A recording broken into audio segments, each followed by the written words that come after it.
Leaders today in the House of Commons for the first time since the Israel-Hamas war started more than a week ago, and Canada's political response also being debated during question period. Have a listen. It took almost a week for the minister to start paying attention to the impact this war has had on Palestinians, even though thousands of people have been killed. Israelis and Palestinians have the right to live in peace. Why won't this government stand up for international law and call for a ceasefire? We support the State of Israel, and we recognize Israel's right to defend itself within international law. As the Prime Minister has said, we are deeply concerned by the dire humanitarian situation in Gaza. Let's bring in the front bench to unpack some of that reaction. Former New Brunswick Liberal Premier Brian Gallant is here. He's now the CEO of Space Canada.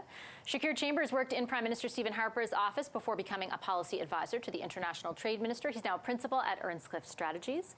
Former interim NDP National Director Carl Bélanger is with us. He's now the president of Traction Strategies. And Laura Stone is a Queen's Park reporter for the Globe and Mail. Hi, everybody. Good to see you. Carl, I'll start with you because this became, we're going to talk about the NDP and the convention more largely in the next segment, but this did become part of what was discussed and debated and even protested to a certain degree at the NDP convention. As the world prepares for Israel to move in on the ground in Gaza, do you think this becomes more difficult for political parties to navigate?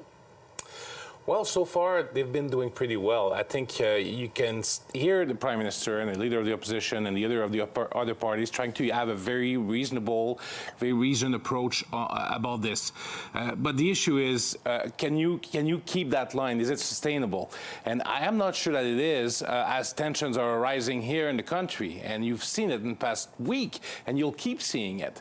And that's where the danger lies for some politicians who may have different electoral base and may need to respond differently. And that's where that kind of consensus that we've heard more or less since the first Hamas attack, people were able to keep the line and keep their response very measured. I'm not sure that we will see that if it keeps going on for a very long time. It sort of appears also, Brian, like that will become most difficult for the Liberals and the NDP because they have more variance of views, I think, on this particular issue and maybe even on this particular war than you might see in the Conservatives, which seem more uniformly pro-Israel, I guess, in their stance, you could say. How difficult do you anticipate it becomes as the humanitarian? And what I mean by the ground offensive is not only is that one part of it, but the humanitarian crisis escalates as a result as well in Gaza. Yeah, absolutely. I mean, I agree with Carl's assessment. I think up to now it has been, when you look at all the political leaders, sort of all in the same vein. Already we're starting to see a little bit of pressure, a little bit of sort of discontent with the response that Canada has showed so far. In a way, it's, if you think of the politics of it, for the Liberals, they may start to find themselves with the NDP saying that they're not doing enough to help with the humanitarian crisis, while the Conservatives say that they're not doing enough to support Israel. So it would be sort of a typical political conundrum. Sometimes people think that's the right spot for Liberals to be in, where they're sort of in the middle and both parties are sort of pushing them to do more in different directions. Nevertheless, there is no doubt that the Liberals have to keep, when you think of the domestic political situation, the NDP support in their confidence and supply agreement. So this is obviously something with the backdrop of the convention, which I know we'll talk about, is something that obviously sort of sparks a little bit more of a political context and calculation when the NDP are starting to get a little irritated with the Liberals on whatever matter, especially with something that, as you mentioned, could be so emotional. Shakir, what do you think about the potential for the resolve that political leaders are showing right now in this country to kind of waver as the war expands? And potentially not even just, well, I'm not even just talking about a ground offensive, but the potential for other parties, both state and non-state, to get involved on other fronts as well.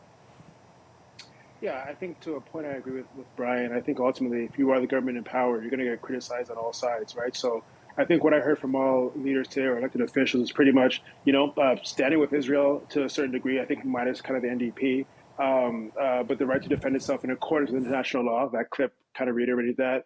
Noting that Hamas doesn't represent the Palestinian people and their legitimate aspirations, and the humanitarian corridor issue, so Gaza doesn't turn into this kind of crisis situation.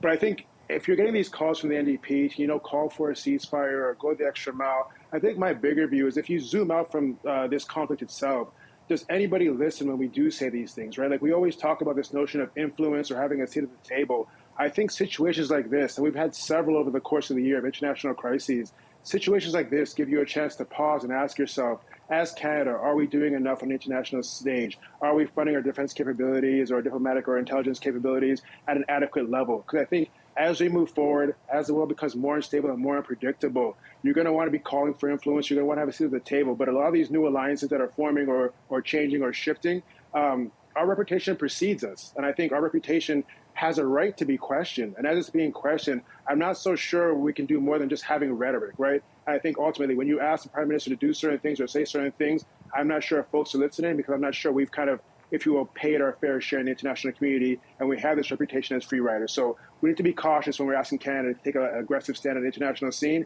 because I'm not so sure we have that level of respect to command and move things as opposition parties would ask the government to do. Yeah, I take that point, Laura. I think Shakir certainly has a point there. I think also, though, it's fair to note that Melanie Joly, the Foreign Affairs Minister, did travel to the region to Israel last week. She was able to broker an agreement, for example, with Jordan to see a number of Canadians evacuated from the West Bank. So there's an effort underway, certainly. I think it's, a different discussion, maybe not a different discussion, but another discussion to assess the potential impact or lack thereof of it.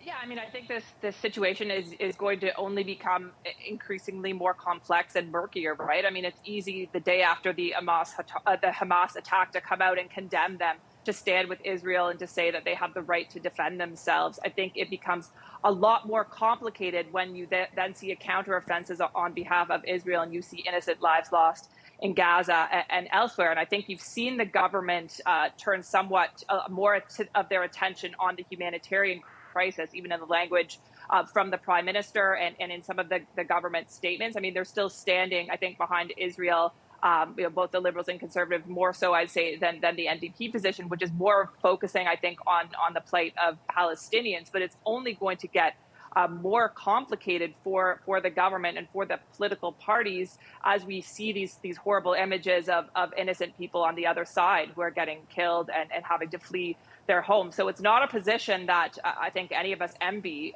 on behalf of the Liberals. I would say I don't see a lot of light between the Liberals and the Conservatives right now. I think you saw in the House of Commons today that they were generally on the same page when it came to their statements condemning Hamas and talking about a humanitarian corridor. I think where you saw a big difference was in the position of the NDP and the condemnation of one atrocity not justifying another, and standing much more with the people of Gaza and the Palestinians. And that could have something to do more with the internal strife that we're seeing in that party right now, and some of the push from some of the planks of the NDP to hold that position more so. But it will become only increasingly more complex, only harder and murkier for the government going forward as this war continues.